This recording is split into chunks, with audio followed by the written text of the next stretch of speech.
एक समय थियो जब ऊ मेरो जिन्दगीको पहिलो खुसी थिए।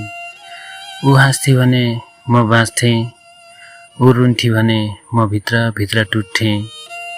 माया त्यस्तो थियो जुन शब्दमा झिक्न सकिन्न। कहिले नबुझिएको त्यो माया जहाँ म सधैँ बुझ्न खोजिरहेँ, तर उसले कहिले बुझ्न खोजेन। म उसको नजरमा सधैँ गलत देखिएँ। मेरो भावना उसले हल्का ठान्यो।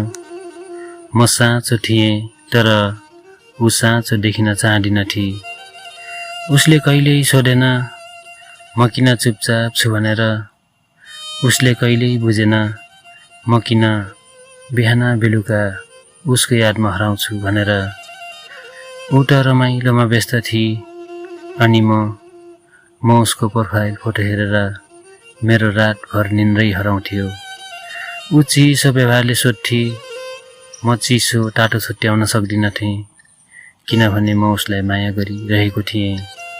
जब म टाढा जान खोज्थेँ, उसले एक मुस्कान फाल्थे, अनि म फेरि भित्रै गाडिन्थेँ। मायाको यो कथा कहिल्यै उसका लागि गम्भीर बनेन, तर म भने जिन्दगीभरका सपनाहरू बोकेर बसिरहेको छु। तर ऊ बदलिँदै गई, दिन प्रतिदिन ऊ टाढा हुँदै गई। मलाई थाहा छ म उसलाई एक्लै माया गरिरहेँ, एक्लै सम्झिरहेको छु, एक्लै रोइरहेको छु।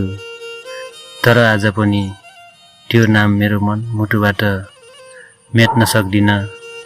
माया गहिरो तर बुझिएन, यही हो कहिल्यै नबुझिएको माया।